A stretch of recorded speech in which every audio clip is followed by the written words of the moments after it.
This is the start of one of the coolest, most durable chest freezer cold plunge builds you guys have probably ever seen. We're gonna be using a Frigidaire 19.8 cubic feet freezer. We're gonna show you how to prep with a white coating on them or just the aluminum panels, doesn't matter. We started this process, we did the research, they all said to rhino-line them. We rhino-lined them, I don't think they were prepped right, and so we wound up ripping the rhino liner out. But this is after doing the process we're gonna do on the one out there. Might do a little different colors, but here's one of them. Black with the chrome glitter flakes, and then we got like a light gray, a dark gray, and then some glitter flakes, very cool. And then here's the third one, blue tones, a little white, and these are all set at about 33 degrees, so super, super cold. I want to get a close up here, James. So this one's set at 33, it's running 32.9 degrees. We get in these Monday through Friday, and it feels amazing. So we're gonna jump back, go into the first step, which is sanding and prepping those tubs.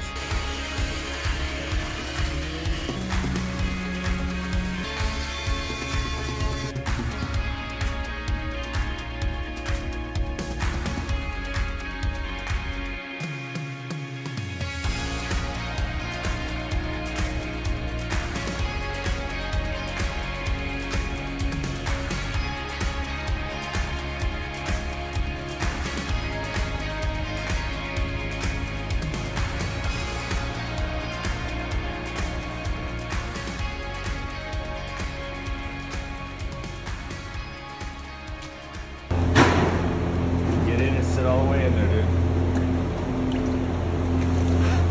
Keep your hands out.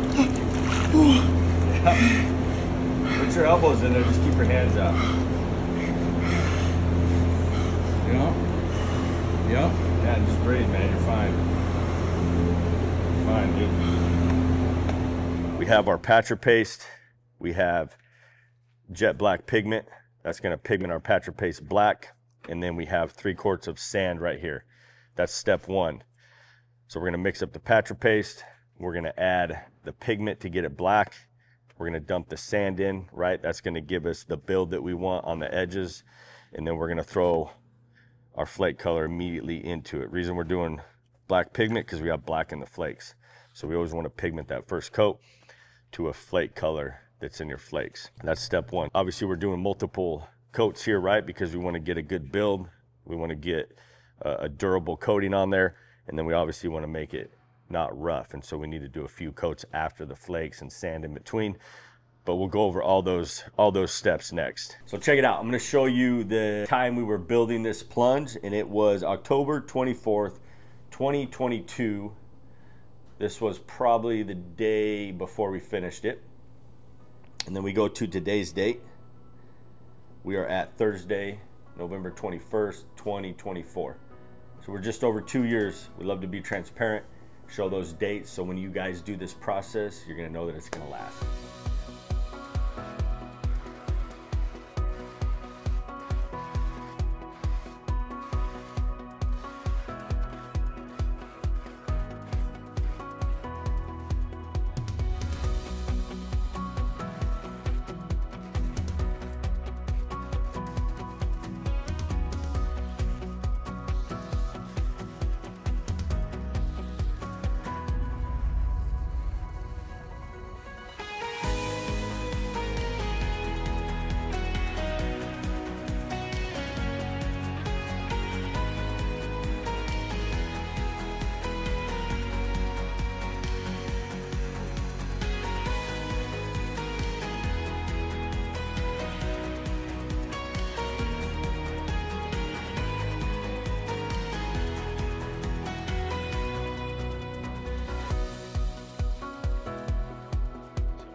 A few more coats, and then we're going to be filling this thing up with some water, very cold water.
One of my favorite parts about the cold plunges is when people get in them for the first time.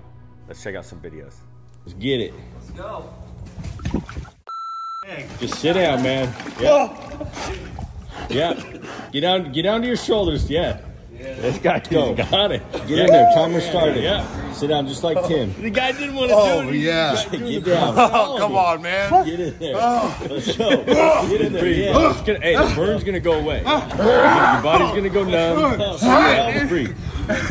Chill. Yeah. They wanted the full experience. Get your hands out. Hitting 33 degrees. Right there. Pump on. Water flow.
All right, guys, you made it to the end of the video. You've probably been wondering when we're going to talk about the equipment used to filter the water, to control the temperature. And so I'm going to go over some of that stuff right now. We got all of our equipment in this box. I think they got this box off of Amazon.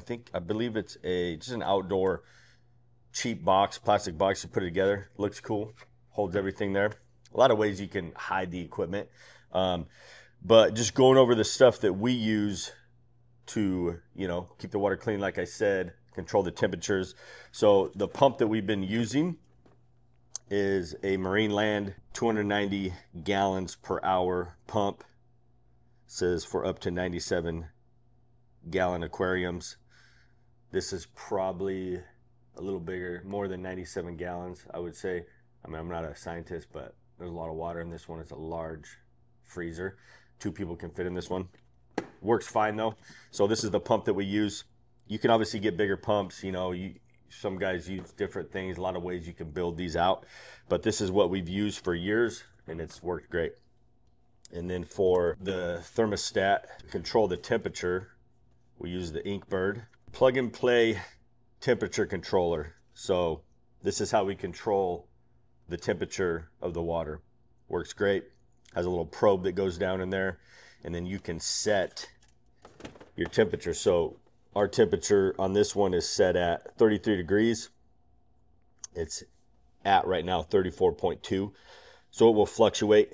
If you have the lid open or you get in, it'll raise the temperature a little bit. If you go, we've tested it. We tried to get it as cold as we could. You go below 33, you go to 32, the walls will start to ice up, get real thick and ice up. And so 33 is pretty much the lowest we've been able to go without everything kind of freezing up in there. But yeah, you definitely want that to control the temperature. Then you can adjust it. Some people want to do 45 degrees, 48 degrees. Some people want to do 38 degrees. We like to just do it as cold as you can, but you have the luxury of basically setting it to whatever you want. And then it's a Jed Engineering Inc. ozone generator. And so that helps kind of kill the bacteria, helps us keep the water a little cleaner. And so you can basically search all this stuff. You can find it, see where you can find it the cheapest. I think a lot of this we got on Amazon. I think this guy was ordered from a website, but again, you got all the names. So that's basically what we do to keep the water clean, and then obviously control the temperature. And then even then, you'll still have to clean your water, clean your filters in your pump, so there'll come a time when you'll have to do that. We just put a sump pump in there, drain the water out, clean the walls, clean everything out, take the filter out, clean the filter, put it back in, refill it. And then obviously in the summertime, your water temp from your hose or whatever is going to be, probably 65, 70 degrees. And so we like to go get bags of ice so the freezer doesn't have to work as hard to get it to that temperature that we want. And then the last thing, we put weights. I'm gonna pull this thing out. We get diver weights and just zip tie it to the pump to hold it down.